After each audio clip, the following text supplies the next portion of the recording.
বার্ষিক কত পরিমাণ চক্রবৃদ্ধি সুদের হারে ১,০০০ টাকা ২ বছরে ১,০৬০.৯ টাকা হবে নির্ণয় করুন। তাহলে এখানে সুদের হার দেয়া নাই, তাহলে ধরি সুদের হার ৮%। এবার দেয়া আছে কি, আসল দেয়া আছে আর সুদ আসল দেয়া আছে। তাহলে সুদ আসল আর আসল দেয়া থাকলে আমরা সুদ বের করতে পারি। তাহলে সুদ সমান সুদ আসল ১,০৬০.৯ মাইনাস আসল হচ্ছে ১,০০০, তাহলে আমরা সুদ পাচ্ছি ৬০.৯। তাহলে এখন আমরা শর্টকাট টেকনিক আরেকভাবে সুদ বের করতে পারি, যেখানে সুদের হার আর আসল দিয়ে। তাহলে আমরা ২ বছরের জন্য লিখবো ২ আর ১। তাহলে এখন ১,০০০ টাকার ৮% সুদ, তার মানে ১,০০০ গুণ R/১০০ কাটাকাটি করলে আমরা পাই 10R। এখন 10R-এর উপর 8% সুদ, মানে 10R গুণ R/100। তাহলে আমাদের কাটাকাটি করলে পাই R²/10। এখন আমাদের সুদ বের করতে হলে কি করতে হবে, এই 2 দিয়ে 10R-কে গুণ করে 20R হবে, মাঝে হবে প্লাস, আর এই 1 দিয়ে R²/10-কে গুণ করলে আমরা পাই R²/10।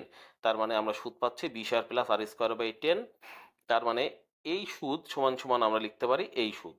তার মানে 20R plus R²/10 equal to 60.9।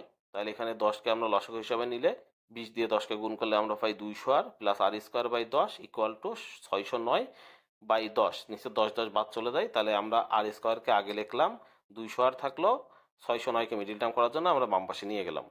এবার 609-কে ভাঙলাম আমরা 203 আর 3 দিয়ে, তাহলে R² plus 203 minus 3R minus 609, এই প্লাস মাইনাস করে মাইনাস 609 পাচ্ছে। আবার 203 থেকে 3 বিয়োগ করলে 200R পাচ্ছে, এখানে মিডিল টার্ম করে বের করা হয়েছে। তাহলে এখান থেকে আর কমন নিলে আমরা পাচ্ছি R প্লাস 203, এখানে মাইনাস 3 কমন নিলে আমরা পাচ্ছি R প্লাস 203 ইকুয়াল টু 0। এখানে R প্লাস 203 কমন নিলে আমরা পাচ্ছি R মাইনাস 3 ইকুয়াল টু 0।